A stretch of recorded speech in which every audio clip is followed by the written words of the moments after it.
हे पॉवर भेटेल गाडी हा तर हा आहे पार्ट 2 ज्याच्यात तुम्हाला बघायला भेटणार आहे फुल ऑफ रोड. आता आम्ही आमच्या मेन ट्रॅकला पोहोचलेलो, ज्याची की सगळ्यांना उत्सुकता पण होती आणि चिंता पण. इकडे अनेकदा RX न आणि आमचा प्रियेश भाई HF डिलक्स न सुट्टीच देत नव्हती, पण ह्याच्यात जे सॅटिस्फॅक्शन आहे ना ते खरे ऑफ रोड लवर आणि बाईक लवरला समजू शकते. फुल ऑफ रोडिंग चालू आहे. बुक्का बघ, गाड्या बिड्या सुट्टी नाही. इथं स्किल कळत्या का रे, बायकरची स्किल इथं कळत्या, काही विषय नाही.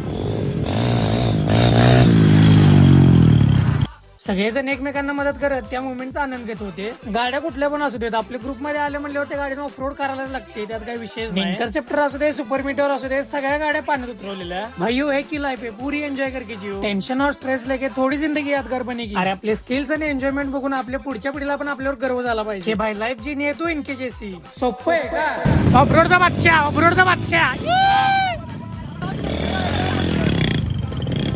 आम्ही जसं पुढे जाईन तसं तसं एक एक लेवल ऍडव्हेंचर जास्त वाढत होतं, पण आम्ही काय हार मानणाऱ्यातलं नव्हतो. त्यामुळे पुढे आम्ही चालतच राहिलो. मग तिथं पाऊस येऊ दे नाही तर पूर येऊ दे, आम्ही काय थांबणार नव्हतो. आता थोडंच पुढे आलो तोपर्यंत तिथे हिमालयन आपली ऋतून बसलेली.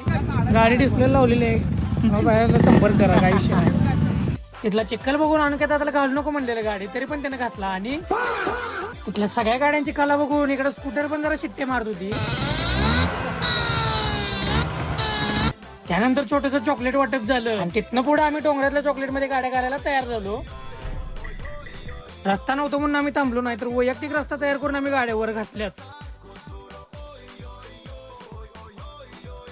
ऑफरोड काय असते हे तुम्हाला आज आमची व्हिडिओ बघून समजत असणार आहे. जसं आम्ही वर जाईल चिखल रस्ता वाढत होता, पाय ठेवला की पाय होत होता, पण त्यातनं पण आम्ही गाड्या घातल्या. नंतर आम्ही रिटर्न ट्रॅक मारून खाली आलो आणि एवढ्या भारी निसर्गामध्ये जरा म्हणलं आता आपण झोपून घ्यावे निवांत. मग आपले सगळे मेंबर एकत्र झाले आणि आम्ही रिटर्न खाली गेलो जिथं आपण बॅग वगैरे ठेवलेली तिथे. आणि तिथल्या लोकांची घरं एवढी खतरनाकच सांगतो, इथं बसून एवढं समाधान वाटते, काय विषय. अंधार पण होत होता म्हणून आम्ही 3-4 जण निघालो पुढे लवकर. मग शेवटी गाड्या पळवत गारगोटीमध्ये आलो आणि तिथं सगळ्यात मस्तपैकी जेवण केलं आणि निघालो घरी. राशी होती आपली राईड, आणि तुम्हाला पण जर राईडला जॉईन व्हायचं असेल तर तुम्ही आपल्याला DM करू शकताय.